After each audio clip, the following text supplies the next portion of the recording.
Ako na maulit pa ang ginawa mo kay Natalia. Anak ko siya. Hindi ako makapapayag na sasaktan mo siya. Hindi ka na rin kailangan dito. Lumayas ka na! Asa yung bandam? Okay ang may pagtabo yan eh. Aalis po ako dito. Hindi ko po papipigilan ang sarili ko. Ginagawa mo? Inilalayo kong babae ng anak ko. Sabi mo ba siya? Hindi siya pwede malahat ng kahit sino.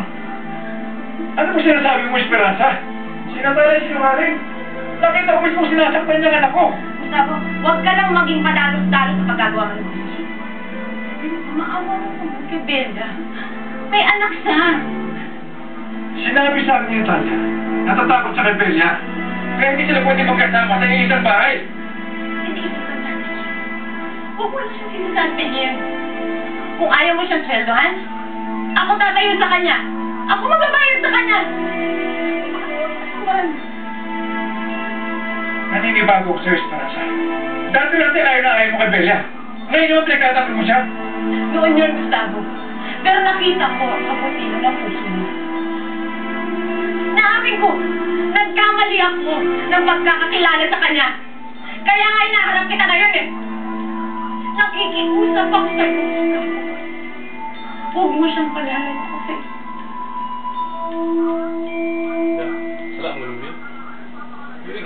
Sige. Ay, group na mga. Doon ka sa bodega. Eh, paano mo? Pag, ano na mo ba? Pag-greet na mo. Naiintindihan mo? Pag-greet dam. Kay Yusuf pa ba ni? Hindi, ikaw Marimar. Nakahanap ka pa talaga ng pagpiliw kay Esperanza. Kung mapilit kayo, ewan ko lang kung talagang tatagal ka.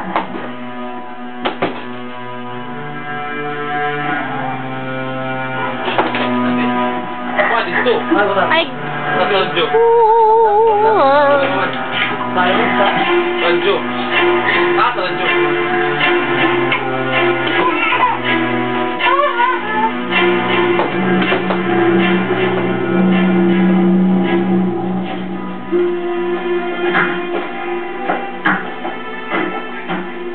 Aalis kayo?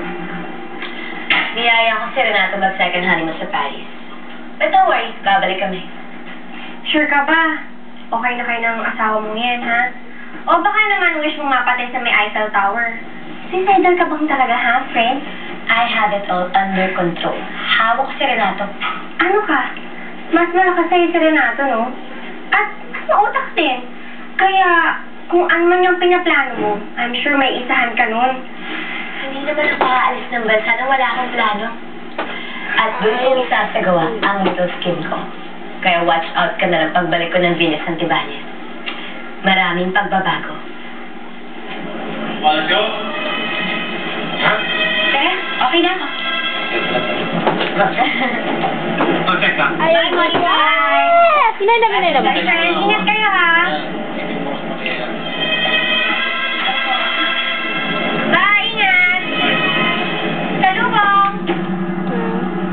Sita, anak. Dito na lang muna tayo, ha? Ayos lang naman tayo dito, eh. Huwag kang mag-alala. Hindi kita iiwanan. Nandito lang ang nanay para sa'yo.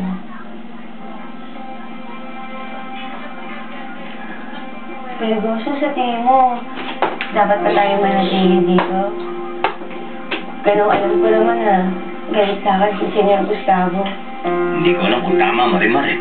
Pero nakita ko nung mabait pa sa'yo si Senyor Gustavo. Kaya nasasaktan din ako ngayon sa ginagawa niya sa'yo eh. Nagbago na sa akin si Senyor Gustavo. Simula nang dumating si Natalia. Dati magkagulo kami. Pero ngayon, may katiting na amor wala na para sa akin. Napakasakit din para sa akin. Dahil tinitingala ko siya, tinuturing ko siya na parang ama ko na. Nabayo na. Kaya puso, napakasakit para sa akin na magalit sa akin si Senyor Gustavo. Ay, Diyos mío, Marimar. Hindi yung ginayawan.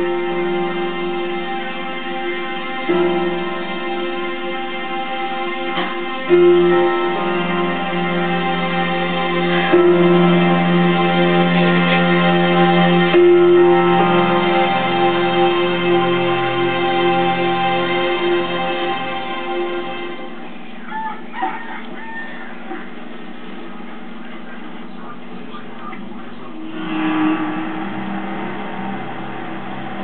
ang batang to sa akin. Pero bakit ganon? Paano sinunog ang sigarilyo? Baka si Natalia to. Pero hindi naman niya kamukha.